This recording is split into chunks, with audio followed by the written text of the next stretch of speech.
Okay, let's go.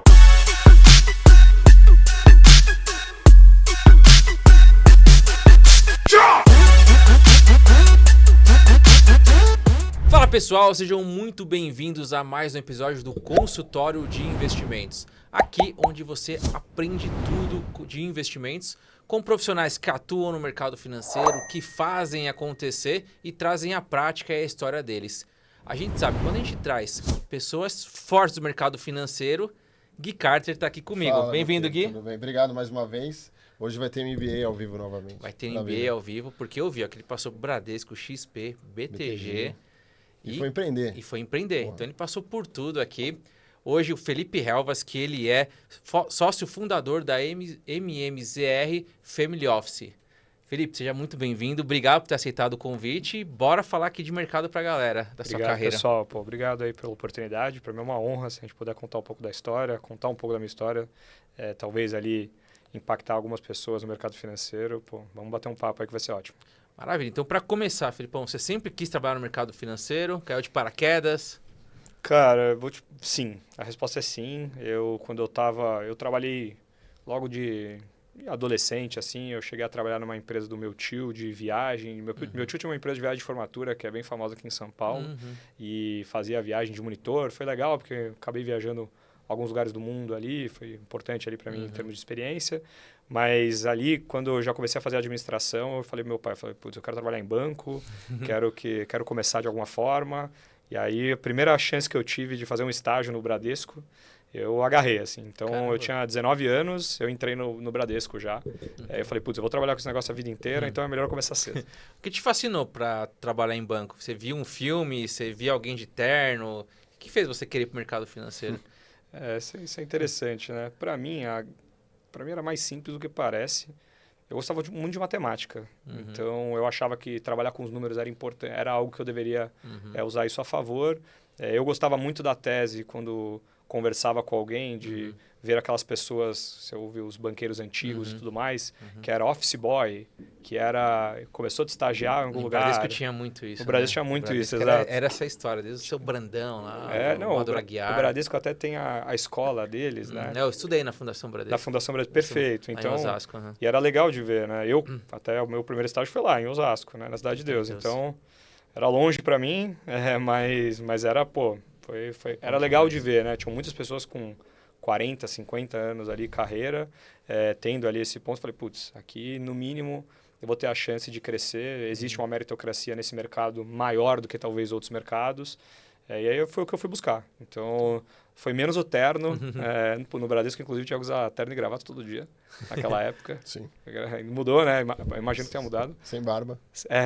Exatamente. Era bem assim Passava, mesmo. né? O pessoal já vinha com a mãozinha assim da RH, né? Mas acho que foi mais por isso, assim. Já foi na Cidade de Deus lá, Gui? Já, lógico, opa. Mas você jogou futebol lá? Não joguei não. Então não foi. Não, mas jogar futebol não vou nem lembrar aqui que dá vergonha, né?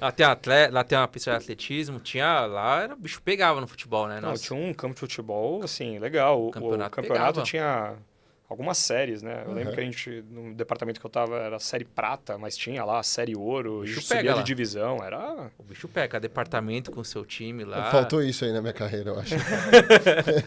Porque... Não, era demais, assim, a estrutura que tinha lá, eu gostava bastante. Vários prédios, né? Tinham prédios ali de vários departamentos, mas o campo ali, a estrutura era bem legal. Eu lembro que a gente jogava de manhã.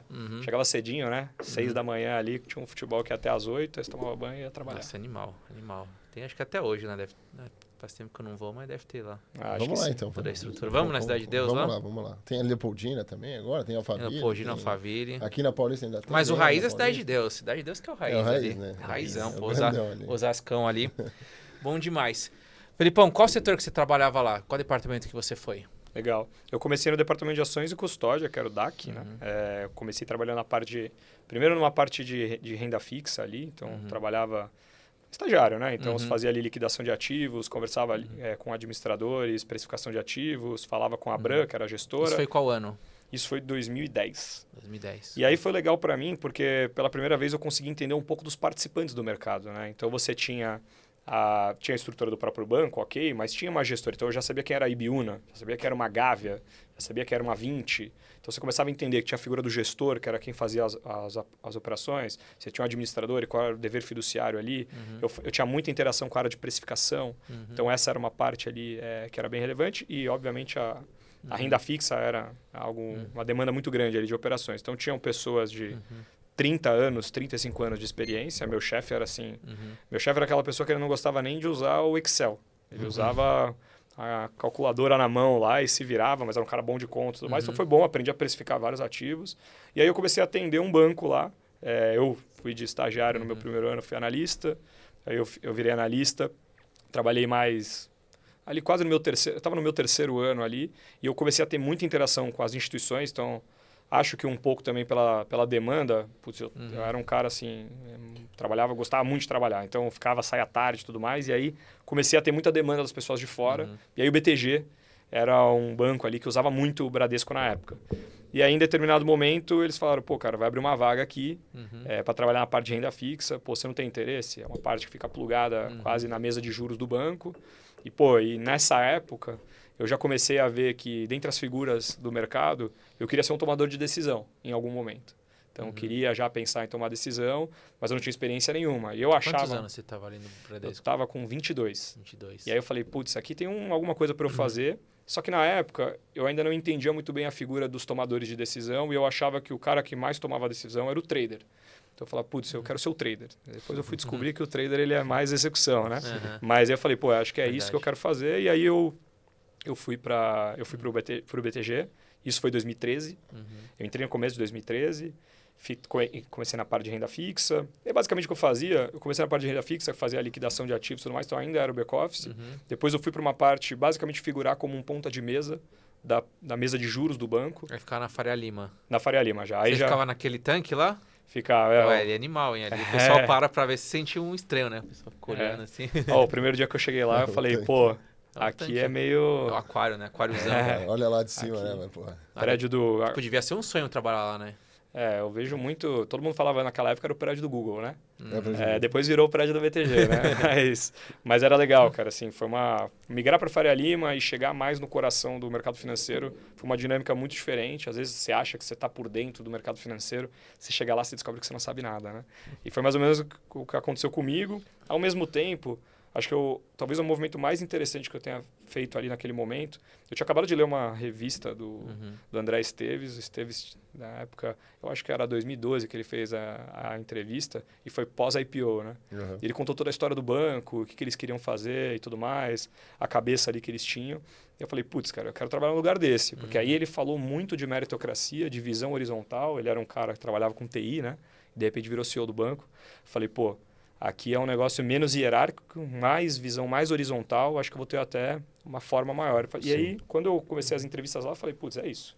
Eu comecei a buscar me posicionar ali dentro. Então, esse é um negócio muito legal, assim. Eu tinha acesso, dava para acessar todos os dias o André Esteves, claro, né? Não vou fazer isso, mas ele era uma pessoa acessível, isso que era um ponto. As pessoas em volta, né? Todos os heads, sócios, eram todos muito próximos, já não tinha aquela divisão de salas, né? No Bradesco você vai chegar até o superintendente, você tem que dar, eu brinco, né? Você entra na sala, dá 5 passos e aí você chega na mesa, né? Lá não, né? Lá tá todo mundo junto no open space. Então isso foi uma coisa muito legal, assim, uma experiência muito boa. E muito realmente meritocrático. Então, rapidamente ali, em termos de variáveis, avaliação e tudo mais, acho que foi uma das coisas... Eu comecei a entrar num ambiente bem competitivo, que acho que foi também uma coisa muito legal. Eu vivia muito... Eu gosto muito de competição, né? E a gente até estava falando aqui em off, né? Sobre ser muito esportista, então a gente é muito competitivo. Eu me sinto bastante o tempo inteiro. E isso era legal, porque cheguei lá, eram as melhores universidades, as pessoas assim muito competentes em volta, todo mundo na mesma meritocracia, você fazia processos internos. Depois que você entra no banco, você faz o processo interno para entrar na mesa, né? Para ir para o front, né? Então, assim, e aí um processo que tem 10, 15 pessoas que vão prestar, e aí você consegue ver as avaliações da pessoa, como elas foram. Pô, eu fiz o processo para a mesa de juros, era um processo de 6 fases, né? Então, isso foi muito legal, assim. Então, talvez tenha uma dessas visões bem interessantes do banco. E aí, um outro ponto, eu consegui, de fato, ficar mais próximo desses tomadores de decisão. Então, me posicionar ali perto da mesa de juros foi muito legal. Eu vi essa visão dos traders, eu vi o que era, né, você gerir dinheiro dos banqueiros, né, que era o que eu fazia na tesouraria. E aí depois eu fui me interessando um pouco mais e eu comecei a entender mais esse mundo da asset. Né? Eu lembro que na época eu fiz um processo para a mesa de juros que ele era o mesmo na época da mesa de juros da tesouraria com o da gestora. E o da gestora, quem era o head da época, era o James Oliveira, que é o fundador da Vinland hoje, né? E aí eu lembro que nas entrevistas, eu fui até o final lá, que tinha, então vai, a mesma coisa que eu falei, né? Então tinha 15 pessoas, aí iam passando ali as aprovações, aí estava na 6ª fase, tinha só eu e mais um cara. E aí eu descobri que eu não passei. Putz, cara, um negócio assim, Até pô, tô nessa, meu, muito frustrante, né? E aí o James, ele me falou uma coisa interessante, ele falou assim, pô, cara, você tem um tom um pouco mais comercial também. Você deveria usar isso a favor. Pô, você nunca pensou em trabalhar mais, talvez, no mundo wealth? E isso ficou um pouco na minha cabeça. Eu confesso que eu, na hora, né? Você não quer, né? Frustrada, né? Aqui, pô. Pô, ele falou isso porque eu não passei, né? Mas eu falei, pô, não, pô, vou pensar um pouco nisso. E aí abri uma vaga para trabalhar na gestora de patrimônio. E aí eu falei, putz, aqui talvez tenha uma visão ali legal. E aí eu falei, pô, eu vou para lá. Então, e aí foi muito legal. O meu chefe na época era o Eni Shinohara, ficava em Nova York, ele estava na Red Grifo até recentemente, e o Rafael Mazer, que está lá até hoje, lá no BTG. E, putz, foi uma experiência única, assim. A gente geria muitos bilhões sob gestão ali de famílias endinheiradas que operavam com o banco, tinha uma liquidez grande, né? Às vezes fusões e aquisições, alguma coisa nessa linha, e terceirizavam para o banco aquela gestão, né? Então, eu brinco, né? Tinham 2 tipos de clientes. Um cliente que te dá a chave da sua casa, da própria casa, e fala assim, pô, vou voltar daqui 5 anos, deixa a minha casa em ordem aí, de um perfil de risco ali que a gente combine, isso é uma coisa. E tem as famílias que querem participar, querem saber como tá, querem ter o poder do veto ali nas decisões. Então foi uma experiência boa, porque tinha um lado mais comercial ali para trabalhar, seja com os banqueiros, seja com o cliente. E aí foi uma experiência interessante. Acho que teve um lado também importante para mim, na época, que foi viver uma crise num banco, né? Então, quando eu estava lá, em 2015, vi um momento muito duro do banco ali na época. Vi o banco encolher de tamanho. Eu vi muita gente ao redor, né? É o que eu brinco, né? Hoje em dia, como o banco é um banco múltiplo, né? Assim, o banco tem uma cabeça mais do varejo também. Todo mundo sabe quem é, né? O BTG. Naquela época, eu sentava numa mesa de Natal, assim, falava, trabalhava no mercado financeiro, falava BTG. Quem conhecia falava, pô, legal, hein? Pô, esse menino tá bem. Aí, de vez em quando, todo mundo falava assim, é o que isso aí? É a BTG? Era engraçado isso. Atual, E tinha os dois, né? né? E tinha rumores de outros bancos que compraram o BTG nessa época. Eu lembro que foi pesado mesmo. Então, e aí, de repente, eu trabalhei... A única exposição grande de mídia em que todo mundo estava ciente do que era o banco, era uma notícia ruim, né? E aí, quando eu falei que quando eu falava que eu trabalhava lá, as pessoas, putz... Aí relembraram, né? O exato. BTG é esse, o BTG? E aí eu fiquei lá mais uns meses. Putz, essa época foi muito dura, né? Tiveram muitas demissões na época. O banco encolheu muito de tamanho, viveu realmente uma crise grande, vendeu várias empresas, fez acordo com a FGC, né? Várias coisas foram tomadas. O Parcerida assumiu como chairman na época e tudo mais. E aí, contando brevemente, eu pensei naquela época, falei, bom, acho que eu me senti um pouco... Achava que eu tinha que trocar de ares e tudo mais. No meio do ano, ali eu pensava já em aplicar para universidades no exterior, talvez estudar fora, depois voltar. Estava um pouco com esse mandato. Tinha até algumas recomendações legais ali, uma ideia ali de fazer alguma coisa. E aí a XP me chamou para trabalhar lá. O André Algrande, que hoje está na Avenue, ele me chamou para trabalhar lá. Putz, a gente está montando uma empresa com uma cabeça um pouco diferente. Sinceramente, a XP na época, e falando... Era uma coisa meio estranha, assim. Você falava assim, putz, quero trabalhar na XP. Os caras do BTG falavam, putz, cara, você vai fazer nesse lugar. O BTG, na época, o sistema ainda marcava América. É engraçado isso. Porque ela comprou a corretora América, né? E depois ela virou XP. Não tinha nem atualizado isso lá ainda. Então, assim, ninguém sabia quem era, assim, sinceramente. Mas eu via um movimento que já tinha acontecido, que eram os bancos gringos, naquela época, 2014, 2015, estavam reduzindo de tamanho no Brasil, né? Sim. Por conta, enfim, toda a crise do Brasil, acho que tá claro ali para todos. O mercado de capitais encolheu tudo. Assim, encolheu. horrível. E aí aconteceu uma migração que eu já tinha visto para lá. Então, já tinham ido algumas pessoas de bancos como a Red Grifo, bancos como Goldman, bancos ali, alguma movimentação. E aí tinham amigos meus que, na virada do ano, já tinham saído. Da XP do BTG para trabalhar na XP. E aí foram eles que falaram, cara, você devia dar uma chance, E aí, enfim, o tempo foi passando. Falei, cara, vamos lá. Fui conversar e aí a ideia era montar uma área de investors, né? Que era basicamente uma uma tese que já tinha nos bancos gringos, em que o banker, ele não... Como você só trata com investimentos ali, né? Você não tinha... O banqueiro, às vezes, ele não tem condições de tocar todo o relacionamento comercial e ainda falar especificamente de todos os produtos, né? Então, você tinha, talvez, uma vontade maior de ter esses caras mais ligados à estratégia, ao produto, plugado no advisory ali. E aí, a ideia foi essa. Então, eu fui o primeiro cara para montar esse time.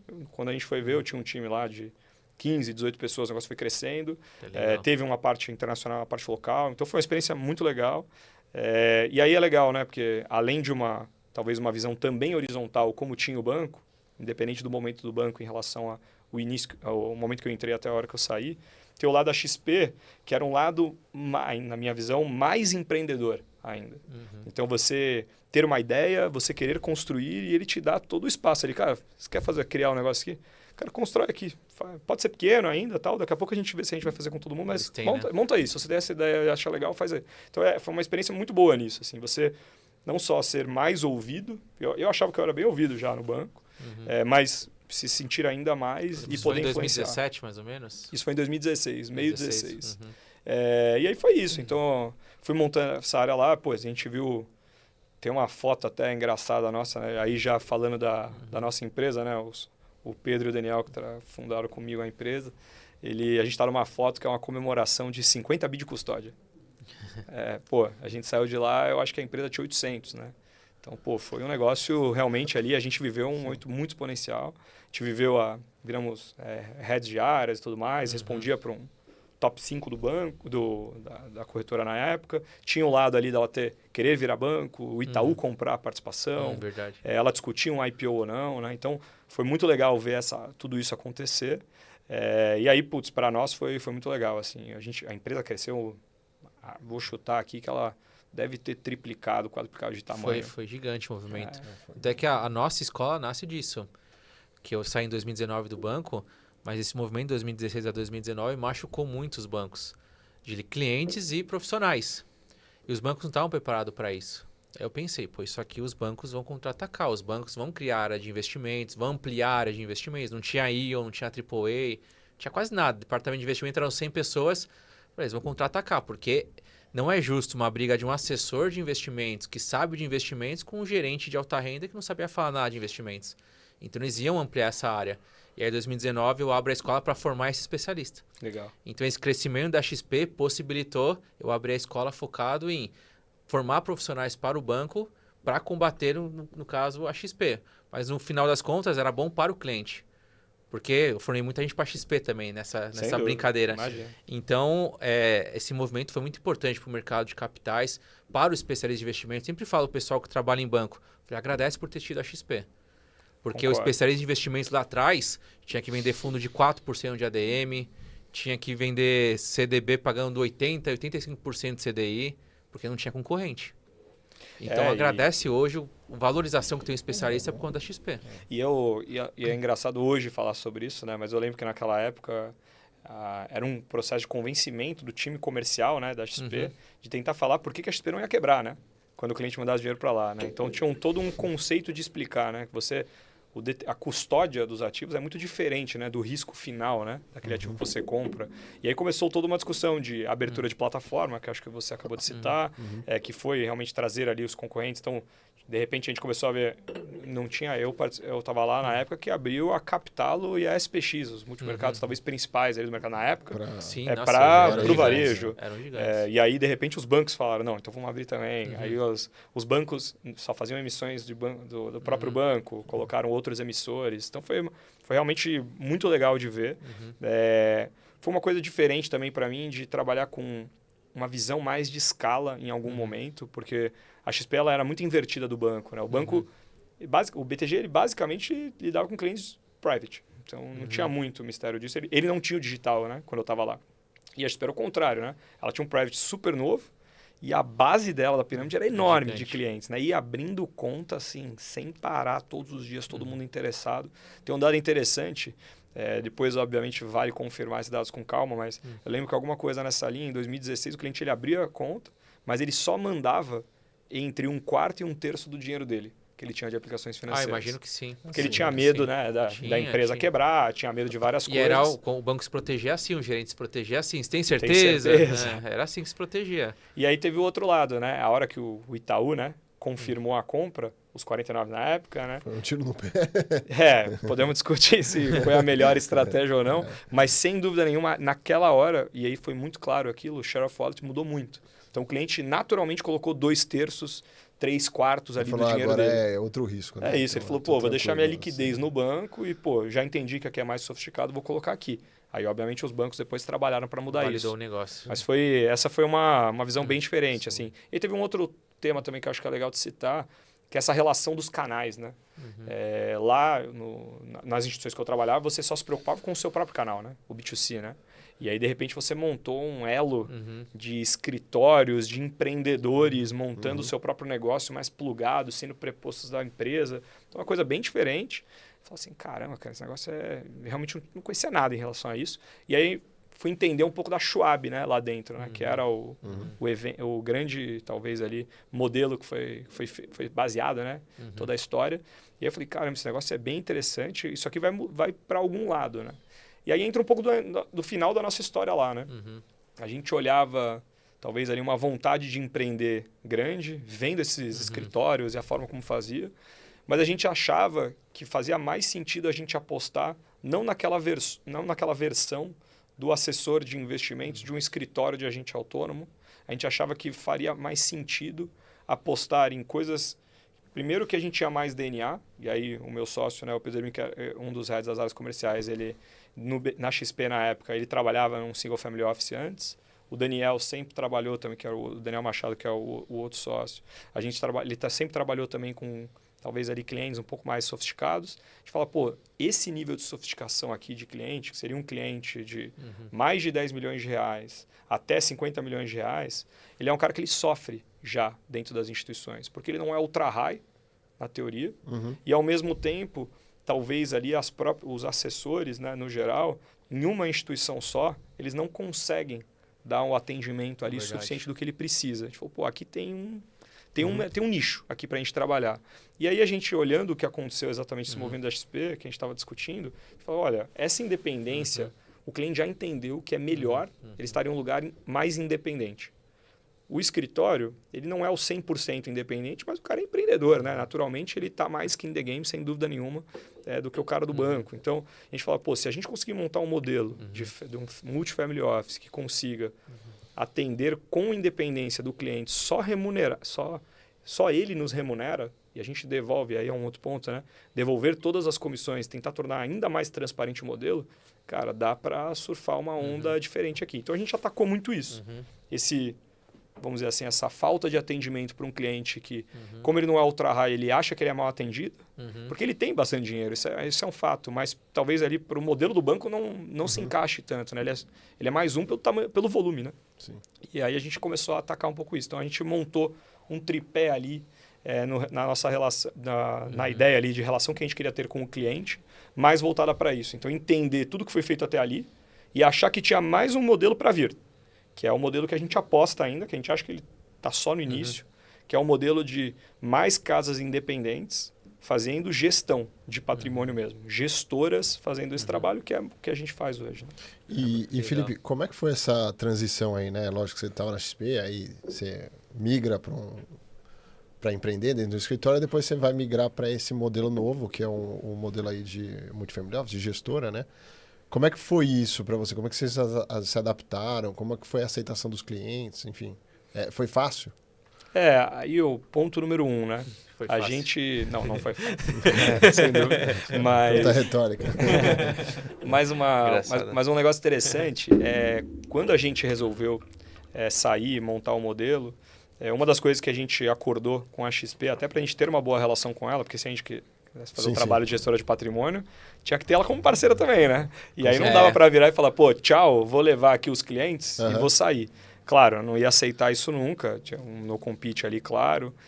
Tinha ali uma relação societária envolvida, então ali nossa. E pelo que eu sei, a XP é dura na negociação também, né? A XP é boa de negociação. A galera sofre na negociação. Isso foi ruim para nós, né? Ela ser boa, né? Bom para que lado, né? Para quem tá saindo. Depende da ponta que você tá. Né? Depende do lado, mas eles negociam firme, né? Não, negociam firme e talvez ali aí a gente achava justo não poder atacar de fato os clientes e tentar montar o modelo Family and Friends inicial e começar nossa busca do zero. Então a gente até iniciou com uma parceria só com a XP. Então, a gente focou muito nisso no início, até para ter uma boa relação com ela, mostrar o que a gente gostaria de fazer. A gente acredita muito que não são modelos, não é que só vai ter um vencedor só. Eu acho que os modelos eles vão viver em conjunto. Eu acho que acho que sim. Acho que só o tipo de cliente que ele é diferente mesmo e talvez o cliente nem saiba fazer as perguntas, né, para saber para onde ele tem que se encaixar. E aí a gente ficou nesses 2 primeiros anos só com a XP e aí a gente foi montando o nosso time. Bom, primeiro que a gente não podia nem levar os clientes e muito menos as pessoas, né? Então a gente ficava com dúvida do que a gente queria montar e como que a gente queria montar. A gente tomou a decisão de formar mais pessoas dentro de casa. Então isso leva mais tempo, é natural, mas isso é uma coisa legal dentro da empresa. A gente tem várias pessoas na empresa que foram summer, foram estagiários, são analistas hoje, estão brigando por sociedade dentro do nosso modelo. Então, formando a sua cultura, né? A gente acreditava muito nisso e, de novo, a gente está lá para uma maratona, né? Eu tenho 34 anos, o meu sócio tem idades parecidas, o Thiago, que é o outro sócio fundador, ele tem 40 anos, então a gente consegue aí, a gente tem muitos anos pela frente, não tinha por que você querer acelerar, né? Perfeito. Trazer um time caro, ter dificuldade de cultura e tudo mais, a gente falou, pô, por que a gente não tenta fazer algo com calma? E a gente foi montando isso aos poucos, viramos, depois de um tempo, uma consultoria de investimentos, depois de um tempo, demos mais um passo, viramos uma gestora de patrimônio. Eu sou o diretor de investimentos da gestora hoje, o Thiago é o diretor jurídico, e aí é legal contar aonde que o Thiago entrou, né, nessa, né? Porque o Pedro e o Daniel estavam comigo desde o início, né? Eles eram da XP e eram heads das áreas comerciais, então tinha o elo de ter os comerciais, né, e as pessoas com a capacidade de ter a capilaridade de trazer ali negócios. Eu fazendo a gestão, na teoria, e começando a montar esse time de gestão, mas a gente olhava, e aí uma coisa que eu via com um diferencial muito grande na época do BTG, que era você ter uma pessoa para falar de um nível de patrimônio, não necessariamente da parte líquida, patrimônio total. Não só uma discussão só de sucessão. Estrutura fiscal, de falar dos imóveis, de falar da contabilidade, de poder ter uma conversa de muito alto nível com o contador, com o advogado, e ter essa pessoa dentro gera uma discussão muito enriquecedora dentro do que você vai fazer, né? E aí o Thiago, ele é essa história, ele trabalhou muitos anos no Matos Filho, história grande, ele montou o Single Family Office de uma família grande aqui no Brasil, e aí ele veio se juntar a nós, e a gente montou na nossa visão o tripé que a gente queria, que era um tripé de remuneração mais alinhada, acho que era um ponto importante, independência de instituições, pois você acha sem dúvida, para isso... Vamos contar com alguns sistemas ali, é uma coisa difícil. Daqui a pouco a gente entra no tema tecnologia. E o terceiro, que eu achava que era discutir a parte patrimonial ex-líquidos. Então, são diferenciais que a gente achava que eram muito importantes, porque os concorrentes, eles gastam pouca energia com isso. E a gente acha que tem um valor grande aqui para ser feito. Acho que tem uma dificuldade de como você cobra, sem dúvida nenhuma, mas a gente não estava pensando nisso naquela época. A gente estava pensando no valor agregado. Quando você empreendedor ali, está querendo inovar e primeiro você está tentando criar seus diferenciais, né? Tipo, bom, então vamos montar essa esteira e aí a gente montou essa parte. Então hoje, além da parte gestão de patrimônio, a gente consegue fazer esse dia a dia de tocar não só a estrutura sucessória, melhor estrutura fiscal, mas a gente chega a trazer a contabilidade dos clientes para dentro de casa, o contas a pagar das holdings patrimoniais, parte dos imóveis, novos negócios, então fazer regularização, um processo mais, vou dizer assim, mais burocrático dos imóveis, de manutenção ali daquele patrimônio, mas também de gerar novos negócios. Então, toda essa parte combinada com os investimentos, aí de fato você está falando de toda a parte patrimonial das famílias. A gente tem um nome que eu acho que ele é ruim até. A gente chama de concierge. E, putz, concierge é uma coisa meio ruim, né? Às vezes o cara fala assim, pô, você troca o pneu aqui do carro, aqui se precisar? Não, a gente não faz isso. Mas eu acho que talvez nesse interesse, mostrar que ele pode ter mais serviços disponíveis e não serem serviços que necessariamente eu vou cobrar o tempo todo. Ele só vai pagar se ele utilizar. Então, foi uma outra frente também. Já ouvi falar que esse serviço de concierge também o pessoal reclama que tem que cuidar do filho da família que não deu certo. Mas tudo bem. Olha, eu vou te falar que isso é um problema, sabia? Um negócio interessante que quando a gente foi montar isso, a gente foi conversar com outros family offices, mas a maioria, quem faz esse serviço, são single family offices, né? Porque você monta justamente uma estrutura administrativa para a família. Mas você só gera o dinheiro daquela família, né? Então, naturalmente, faz sentido para você. Quando você tenta estender isso, naturalmente, cada um acha que o processo administrativo tem que ser de um jeito. Então, a primeira coisa que a gente tem, quando a gente foi conversar com o mercado, a primeira coisa que voltava é, vocês são malucos. Não faz nenhum sentido. Pô, é um negócio que gera um trabalho absurdo. Quando gera um desgaste, vocês vão ser cobrados de uma forma que às vezes desgasta todo o relacionamento, coloca tudo em risco, e não dá para cobrar.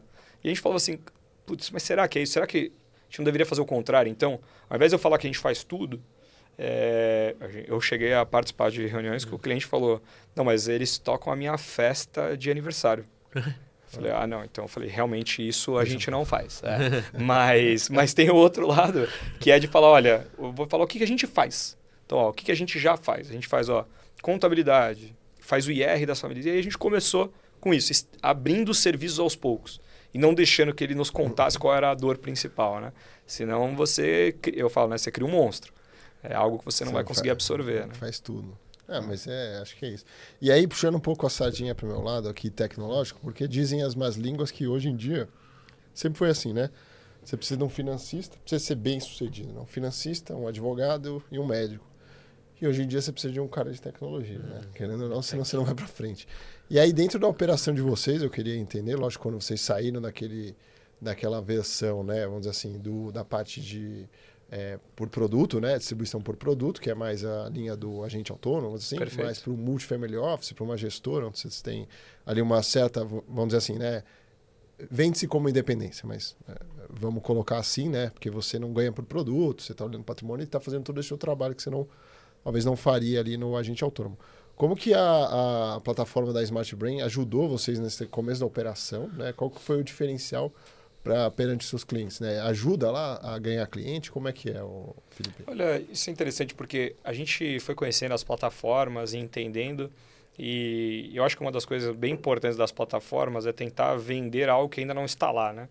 E eu acho que nesse caso a Smart para nós foi importante, a Smart Brain, porque ela tinha bastante pé no chão do que ela conseguia entregar. E a gente via assim, que o processamento dos dados dela eram realmente melhores e mais confiáveis dentro do que a gente precisava. E para nós, se você fazer um cálculo de um patrimônio em que você junta várias instituições, consolida eles em um lugar e na teoria você cobra por lá, não tem nada pior do que você rasgar a credibilidade com o seu cliente se isso aqui der errado, né? Se você errar essa conta. Então, a primeira coisa, independente se o sistema era bonito, feio, para um lado ou para o outro, sinceramente, são coisas que você vai melhorando, mas o primeiro ponto era não pode errar. E aí a gente viu isso, assim, viu poucos erros, porque falar que não erra, né, é impossível, mas poucos, e isso nos deu muito conforto. E isso também nos deu vontade de querer ampliar os serviços ali dentro. Então, começou dessa frente, de novo, vender a gestão de patrimônio e mostrar que você consolida o mercado, assim, ele é muito manual, né? É muito duro, né? Você pega um extrato de um banco, como o Itaú, e compara com o extrato da XP, eles não têm nada a ver. Ainda bem que evoluímos aí num ponto de marcação a mercado dos ativos, num preço na Ambima, porque nem isso tinha, né? Você comprava o mesmo título com a mesma taxa e os preços naquele mês, se você não fez nenhuma movimentação, eles mudavam, né? Eles eram diferentes, né? Uma coisa realmente para o cliente, não tem explicação, né? Como eu falar, não, mas é que um usa o IPCA, que já sai, não dá. Assim, Querem fazer conta. Realmente é muito frustrante para o cliente, porque a sensação dele é que ele tem que ficar vigiando, porque não dá para confiar. E aí, quando a gente conseguiu trazer isso para dentro de um sistema, e o sistema trouxe esses parâmetros de uma forma eficiente, fez com que o nosso trabalho, a gente ganhasse mais escala, né? E aí eu conseguisse mostrar para ele o valor do trabalho, né? Que era eu virar para ele e falar, olha, não me importa mais se o Itaú está rendendo mais que a XP. A gente está olhando numa visão global. A gente vai usar o que o Itaú tem de melhor para fazer parte das estratégias, o que a XP tem de melhor para fazer parte das estratégias. E aí você vai finalmente conseguir olhar de forma consolidada que o cliente, os mais sofisticados, tinha um grande Excel, que o cara fica lá digitando tudo e tal, então a margem de erro, nem preciso dizer qual é enorme, né? Principalmente eu falo, né, ativos de renda fixa. Só o que tem de evento em ativos de renda fixa é loucura. em que cada ativo tem o seu próprio fluxo. Sim. Não tem discussão, assim, não vai conseguir, né? O ativo que tem é isento ou não é. Então tem uma discussão muito difícil. E eu acho que foi isso, assim. Então eu vejo que a Smart nisso, ela deu essa capacidade para nós e depois a gente foi evoluindo. Primeiro negócio que a gente fez com a Smart Brain foi em 2020, início, né?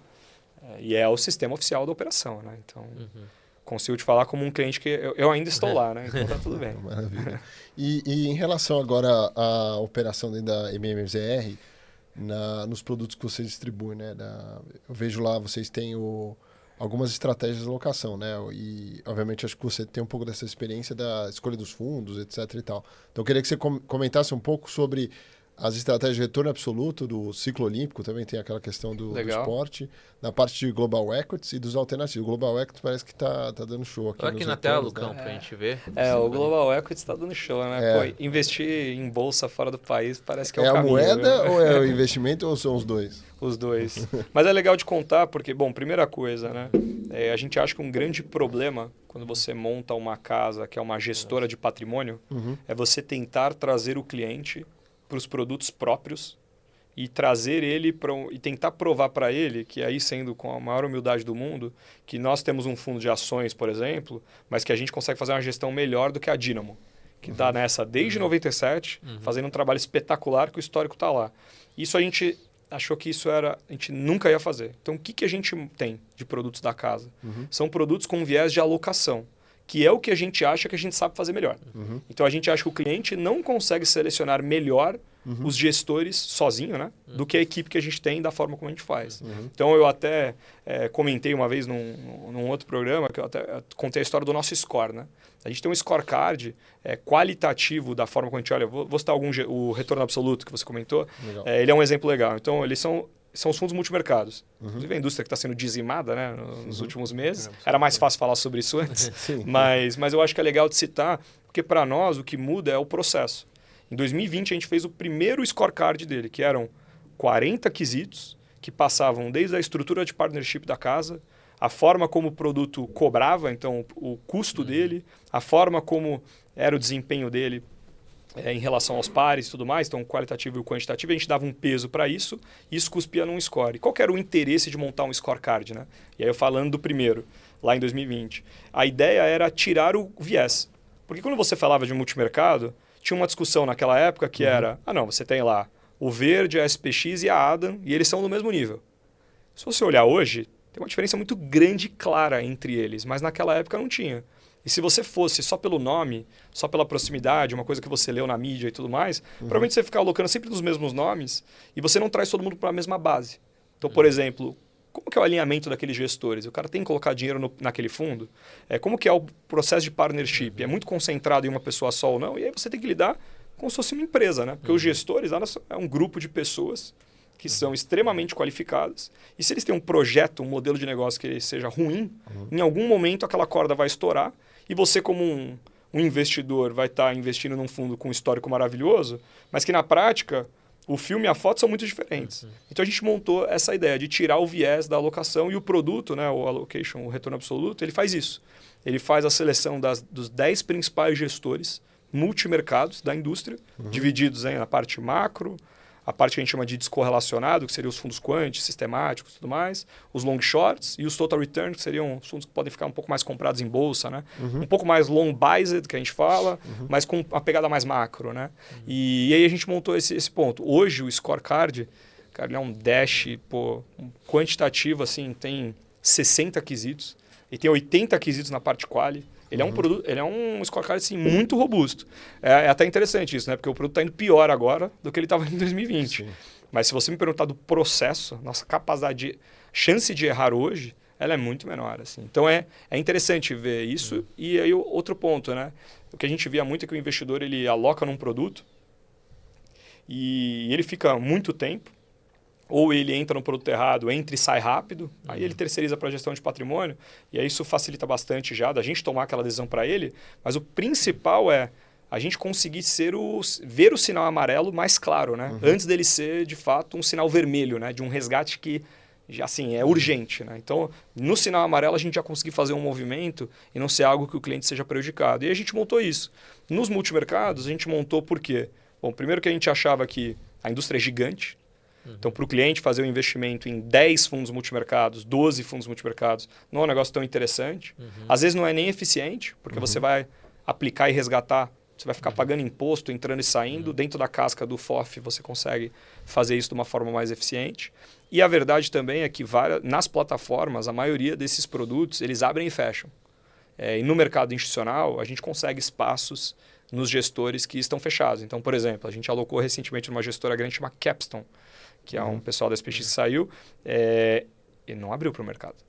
Ele foi abrir um espaçozinho no institucional e pelo FOF a gente conseguiu fazer. Pela pessoa física direta a gente não conseguiria fazer para o cliente. Então, a gente tem que enxergar uma clareza do porquê que a gente tem que ter o produto. Outro exemplo, Global Equities.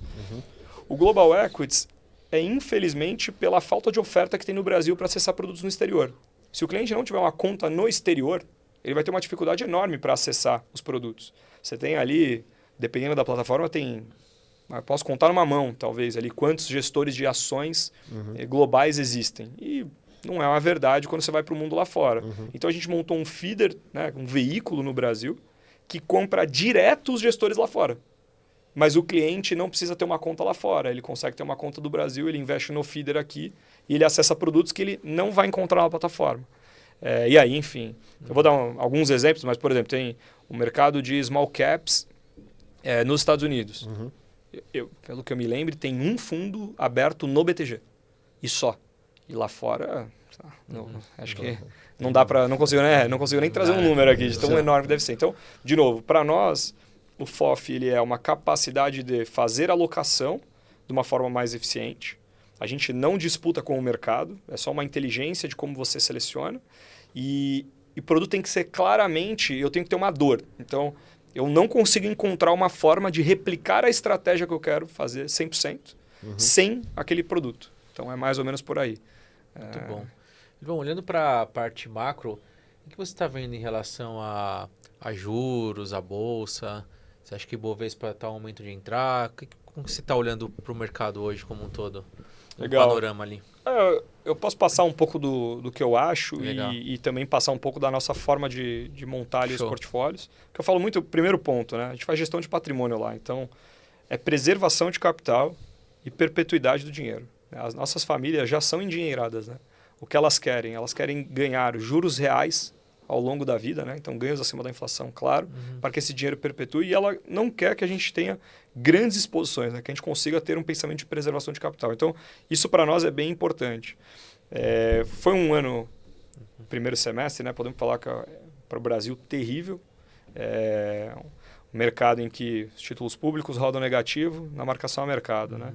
Você tem a bolsa, achando que você ia ter um potencial com os juros caindo, interessante para poder ter um rally em renda variável. O mundo todo crescendo. O mundo todo crescendo não aconteceu. E você tem ali uma dificuldade para investir. E o CDI, né? Aquele queniano difícil de pegar, né? Então, um cara muito resiliente, os juros rapidamente foi interrompido o processo de corte, né? Então ficou num nível mais alto já. Ainda temos uma Selic em 2 dígitos, né? Então isso atrapalha. E eu acho que é um mercado ruim, assim. Um primeiro semestre ruim.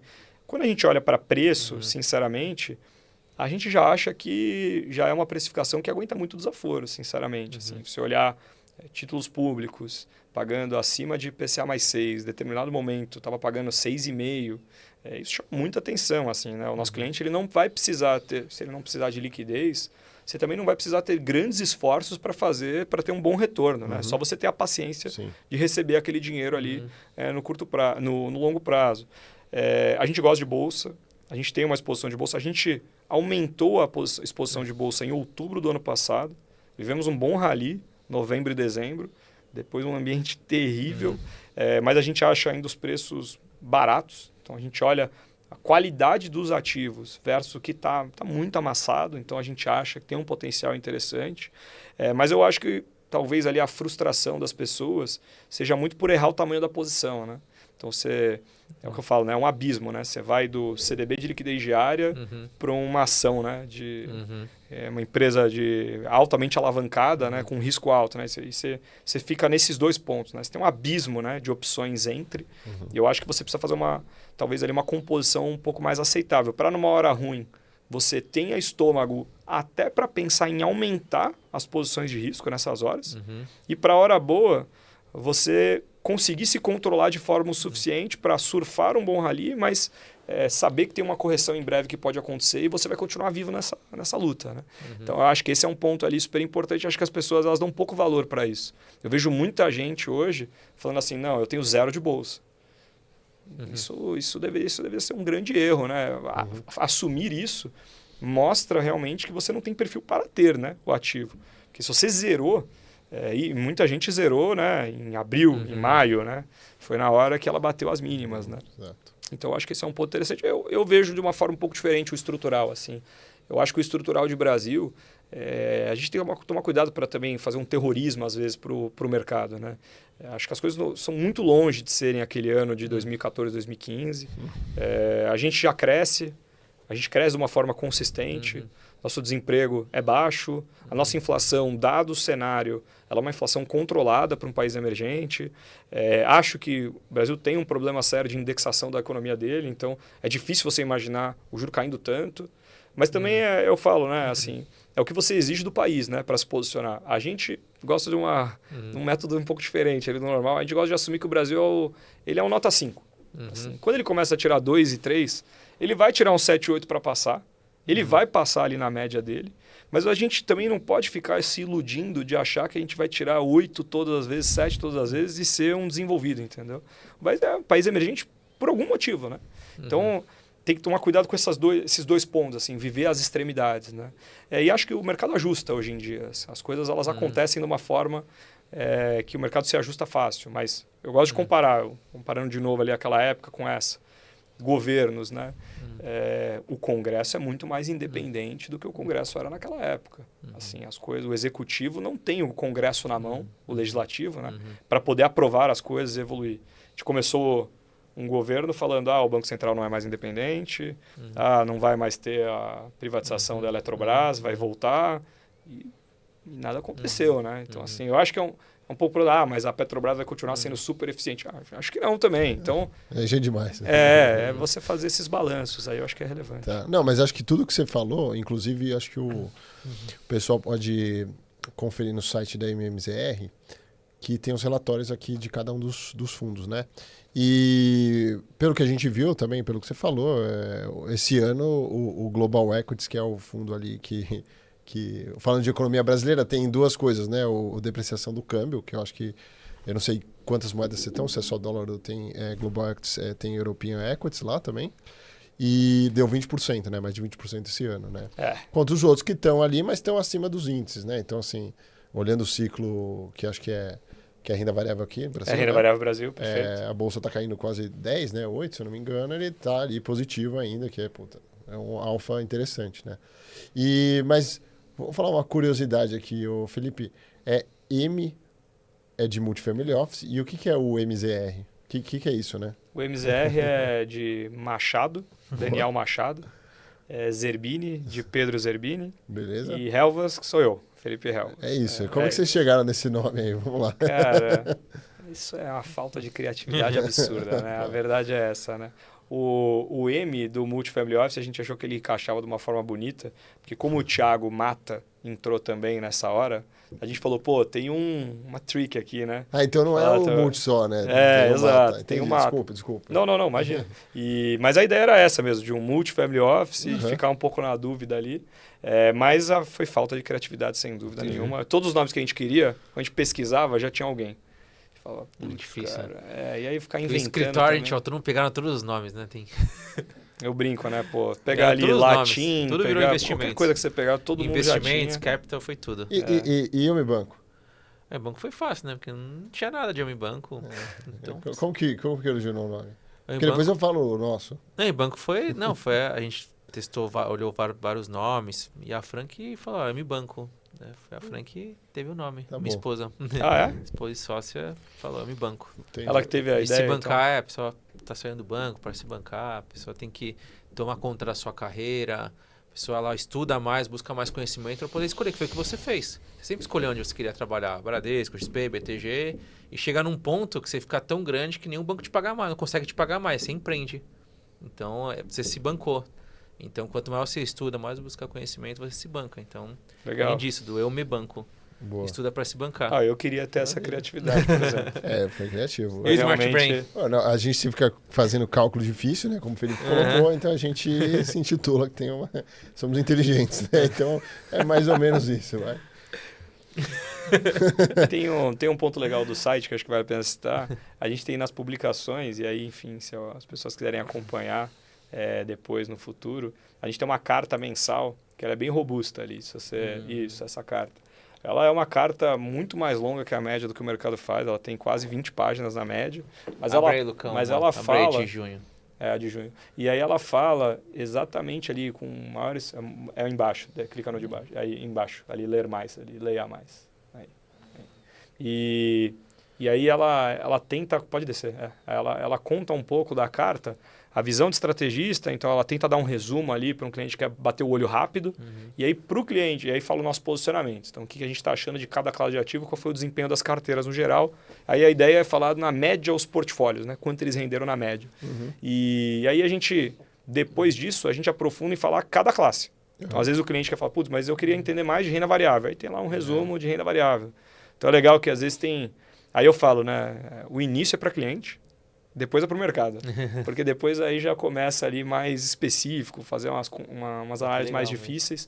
Mas a gente acha legal, assim. E aí o mais importante para mim é fazer com que o time de gestão que fica comigo, eles tenham essa capacidade de tentar se comunicar de alguma forma. Tentar contar ali numa versão rápida o que aconteceu. Então ela é uma carta Frankenstein. Assim, cada um conta a sua versão do que aconteceu no mês. Né? Então isso é uma coisa legal. Assim, a gente deixa o time bem independente aqui. Não, mas dá para o cara se atualizar bem. Dá. Só ler isso daí já não precisa de mais nada. Fundos imobiliários, esse é um exemplo legal. A gente fez vários estudos e a gente concluiu, né, que carregar, né, posições estruturais em recebíveis, né, então montar fundos de papel, né, no tempo, isso tem se mostrado muito vencedor. Né? Então a gente montou um gráfico com a nossa amostra e a gente vai atualizando ela. Então esse é exatamente a história aí que a gente conta ali em relação a tijolo, em relação... De novo, não quer dizer que não tem potencial do outro lado, é só estruturalmente o que o carrego ajudou, né? O que foi positivo ali desde a pandemia. Né? Isso aí com o reinvestimento do papel. Reinvestindo. Do dividendo. Reinvestindo, exato. Então algo aí para olhar. E a gente tem no Spotify, a gente tem uma versão de um weekly, que na verdade, a gente disponibiliza em cada grupo que a gente tem com os clientes do Family Office, mas a gente publica lá, enfim, porque às vezes as pessoas querem olhar um pouco e saber o que aconteceu na semana, foi viajar, ficou perdido ali no que aconteceu e tal. A gente manda um PDF para as famílias no grupo que a gente tem com eles, por e-mail e tudo mais, mas a gente também a gente deixa no Spotify uma versão ali resumida. Então, muito legal. Eu vou pegar aquele gráfico, hein? Tudo bem? Claro. Aquele do papel é muito legal. Tem bastante coisa aí para explorar todo mês, vou ler sim, todo mês. Cara, é uma frente legal ali, a gente tenta...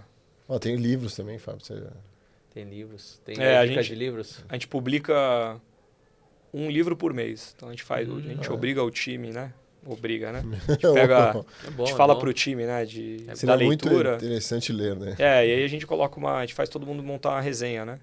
Sobre o livro. Então, desde o estagiário até o sócio, enfim. A gente, por exemplo, a gente tem uma posição, até legal de falar, a gente tem uma posição em urânio, uma posição super diferente. A gente tem mais de 1 ano e meio já a posição. O livro ali de cima. Esse livro aqui do Bill Gates, ele conta um pouco sobre isso. Então a gente colocar ali a mais divulga aí um pouco ali do todo, enfim. Que legal. Uma forma aí de... Não, é importante a leitura, estudar, a capacidade de raciocínio. Então, isso aí puxa o time todo. Eu brinco, né? Às vezes a gente fala assim, mas será que o cliente lê? Será que fulano... Às vezes não é para o cliente, né? Às vezes você faz, enfim, a gente já faz dentro de casa. É mais pra Seria você, legal né? contar, né? O que você faz e o time mesmo, né? Se cobrar de montar alguma coisa, se manter atualizado. A gente faz algo difícil, em que o tempo inteiro você tem que saber transmitir isso para a ponta final, né? Porque o seu cliente, não necessariamente ele entende do mercado financeiro, né? Às vezes ele terceirizou para você justamente porque ele não quer entender sobre isso, né? E aí a gente exercita nessas horas a forma de se comunicar com esse cliente. Não, muito bom. Não, tem que ler, pô. Se não ler, tá morto, né? Independente se seja no mercado financeiro ou não, tem que manter a mente ativa para ter ideias, né? Às vezes você vai num tema ali que te capta uma ideia até de investimento, nem seja dentro do mercado financeiro, né? Então, não, mas é importante. Então, eu vou te falar que esse livro do Bill Gates gerou essa visão. É uma crítica grande à forma como o mercado olha essa questão do aquecimento global e dessas transição energética. E ele faz as contas e mostra por que a energia solar, por que a energia eólica não são a solução. Ele mostra por quê. Assim, e ele faz a conta mesmo. Ele fala, olha, isso aqui não para de pé, sozinho. Né? E aí a conclusão dele é que a única coisa que realmente para de pé é a energia nuclear. E aí é uma outra discussão. E aí, enfim, e é o que a gente está vendo aí, avanços. Não, reativaram por conta do inteligência artificial a energia nuclear lá, porque acho que para perguntinha de chat lá consome, sei lá, 10 vezes mais. Sei lá quanto de água. Você deu um cálculo lá e falei, nossa, né? Vou me medir aqui no chat GPT. E o que eu acho que legal que você trouxe, Felipão, é que você bateu na questão da proteção do patrimônio. Isso, o investidor ele começa a tomar consciência depois muitas vezes que ele apanha. Porque ele vai, tô aqui ganhando 1%, é 1,10, 0,80, protegendo o patrimônio. E aí ele vai para onde? Seduzido pelo 2%, 3%, cai numa pirâmide. Então o que a gente tem que entender, acho que vale para todo mundo, é que a regra do Warren Buffett é a principal mesmo. Não perca dinheiro. Porque você vai, para recuperar é muito mais difícil. E quem fez patrimônio fez de alguma forma onde ele teve um suor, foi difícil. E aí você vai fazer uma gestão mais arriscada ainda para o cara perder, ter o risco de ruína. Então o investidor tem que entender isso muitas vezes. Que se ele tiver um amigo lá que vai sempre falar, ó, tô ganhando tanto. Muitas vezes o cara te leva para a ruína. E aí você perde um patrimônio, boa parte do patrimônio, porque foi ganancioso nisso. Então acho que o nosso principal papel aqui é proteção do capital. Proteger o seu patrimônio, o que você conquistou. E é isso, ganhar do mercado um pouquinho ali e assim que vai. Aí NTNB mais uma taxa, ganhar real, é isso. Tem segredo. Todo mundo gosta de olhar, né, aqueles gráficos longos do efeito dos juros compostos, né, vendo ele se multiplicar e tudo mais, mas esquece, né, do tempo que levou, né? Então você fala assim, não, eu quero essa multiplicação e tal, mas não existe milagre, né? Não existe. Você tem que ter a paciência, tem que ter essa capacidade de ser resiliente nessas horas, mas eu concordo, assim, a gente tem missões importantes lá. A primeira é, a gente fala, né, a gente gerencia o dinheiro das nossas famílias da mesma forma que a gente gerencia os nossos clientes. Essa é uma filosofia de negócio. A outra é pensar justamente na preservação de capital o tempo todo para tentar reconhecer esse suor, né? Não é uma aposta. É palavra horrível essa quando eu falo de mercado financeiro, porque confunde, né? Você realmente acha que faz parte do jogo você correr riscos que não são simétricos, né? A simetria ali, ela não pode ser tão relevante para o lado negativo, né? Não faz sentido isso, né? E, então, esse é um ponto ali também. Até porque a gente fala de um cara que é muito grande, vamos pegar, o cara que está entrando no private, 10 milhões. O cara mudar de 10 para 12 não muda muita coisa, mais de 10 o cara virar 4 porque errou a mão é muito maior. Então, cara, eu quero ganhar mais isso aqui, vou buscar 12, vou buscar 120 do CDI. Numa dessa ele toma e volta para 4, 5. Então a simetria para um cara que é grande não é o mais relevante, é mais essa proteção e continuar crescendo. Só que poucos entendem isso. Então, eles acham, vou colocar ele na Family Office lá, eles vão estourar, vão saber aonde tem que ganhar dinheiro. Não existe isso no mercado. Só tem que descobrir isso. E aí descobre pela pior maneira, muitas vezes. Concordo. Ou jogando A gente não falou de cripto aqui, hein? Cripto é muito. O cripto é legal para quem não tem pouco dinheiro, aí sim, a simetria é mais para cima. Não, mas assim. Mas o cara é muito grande ficar aplicando muito em cripto. Mas às vezes o cara é endinheirado, e aí eu pergunto para você. Existem algumas discussões, né? Acho que menos rasas do que tem na internet, mas. Vocês já tiveram com algum cliente, né? Que, porra, eu quero saber mais esse negócio de criptomoeda, ou todo mundo, isso aí é. Não, a gente, eu falo, né? A gente tem que ter humildade para saber as coisas que a gente não sabe fazer, né? E o mundo de cripto, na nossa visão, ele tem uma divisão muito clara entre o que é a ideia de reserva de valor, que é a proposta do Bitcoin, e todo o resto. Todo o resto, na nossa visão, é uma grande disputa de tecnologia, que você não necessariamente sabe quem é o vencedor e provavelmente várias coisas vão multiplicar de dinheiro ali e tudo mais. Mas a capacidade de saber filtrar isso é muito difícil. Então, saber distinguir isso para nós era importante. A gente passou 2 anos aí estudando isso e tentando fazer essas diferenciações. A conclusão parece rápida, né? Mas demorou muito para a gente chegar nessas conclusões. A outra é trabalhar dentro do ambiente regulado, né? Então, assim, é muito difícil, né? Você fala de preservação de capital de um lado, que é o que a gente está discutindo, e trabalha num ambiente não regulado o dinheiro do cliente, né? Então, para nós, não faz sentido nenhum e a gente não vai atuar. Bom, primeiro que nós somos regulados pela CVM, pela Anbima, a gente tem os códigos de conduta e tudo mais devidos, mas era uma coisa importante, assim, só olhar de fato quando ele viesse para esse mundo de ambiente regulado. E a abertura do ETF, eu acho que ela trouxe uma possibilidade para a gente olhar e começar a olhar. A gente gosta, tá, da tese do Bitcoin em si, de olhar o ETF como uma reserva de valor ao longo do tempo, olhando o que ele simboliza, né? Essa questão de você simbolizar essa quebra da não dependência dos governos, né? Porque eles emitem moeda e criam um ambiente de uma espiral inflacionária do seu dinheiro poder valer menos. Você, então, ter um ambiente de um ativo que ele é deflacionário, né? Porque a oferta dele está dada, algo interessante. Acho que tem um lado importante que as pessoas realmente têm dificuldade de entender para que ele serve em si. E aí acha que ele é uma moeda de valor mesmo para você fazer transações. Eu acho que ele é caro, né? Não é para isso. Ele é para você ter uma reserva mesmo. Ele é uma função, na nossa visão, mais parecida com o ouro, no geral. Tem vários paralelos que a gente acha parecidos, mas muita coisa tem que acontecer. Aconteceram algumas coisas interessantes recentemente. Desde que os ETFs foram liberados, o fluxo que entrou, acho que as pessoas, várias delas, venderam o ativo no ambiente não regulado e entraram no ativo regulado. Acho que esse foi um movimento que aconteceu. Vários hedge funds, multimercados, mercado institucional, né? A BlackRock, né? Que gostaria de alocar, né?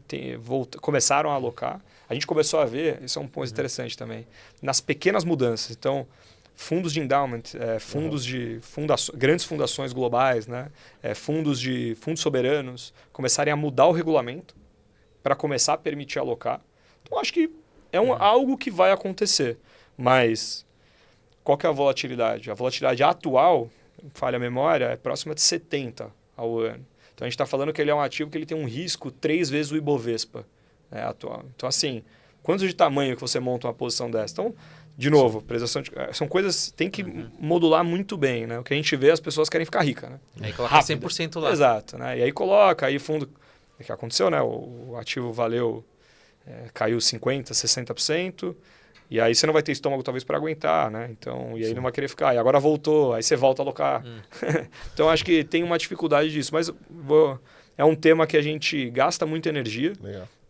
A gente gosta do assunto, mas a gente só vai trabalhar no ambiente regulado, né? Então, dentro ali do que tem de opção, que é muito menor do que o mundo de cripto de verdade, né? A gente sabe. Muito bom. Ô, Lucão, coloca o Instagram para o pessoal seguir da MMZR. Quem quiser investir com vocês, o valor mínimo é 10 milhões, isso? Como que funciona? É isso. A gente tem ali o ticket do cliente, ele é um ticket um pouco mais alto, mas a gente acha que assim, a partir de 10 milhões, ele é um número que começa a fazer sentido para a gente prestar o serviço. Então, esse é mais ou menos ali onde a gente se posiciona. No Insta tem justamente esses weeklies que a gente faz, tem alguns resumos de gestoras que a gente faz. A gente faz, enfim, respeitando o compliance, pegando o ok ali das gestoras, a gente tenta publicar uma forma, talvez, de resumir a gestora de uma forma diferente do que a lâmina traz, né? No interesse, e aí a gente cita a parte ali disso. Tem ali a parte do esporte que a gente fez, os atletas ali do Pinheiros, a gente estava contando aqui em off, né? Mas a gente tem uma parceria legal com o clube.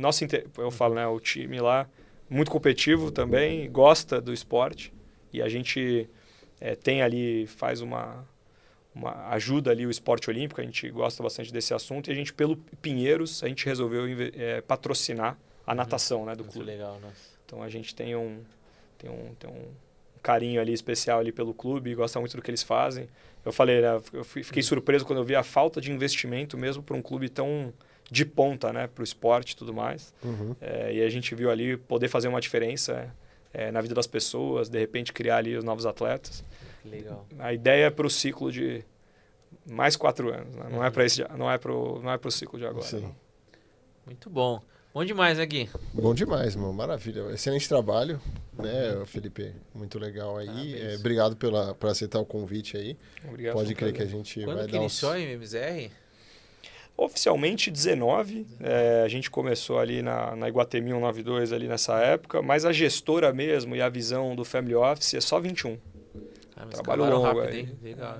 Hoje a gente tem 3,5 bi ali no geral do grupo, assim, então Caramba, que legal, hein? Parabéns. Tá, pô, super Parabéns, empolgado aí com os próximos Porque já capítulos. estava bem encaminhado lá na XP, poderia ser gigante na XP e falou, não, vou empreender. Muito legal. E deu certo.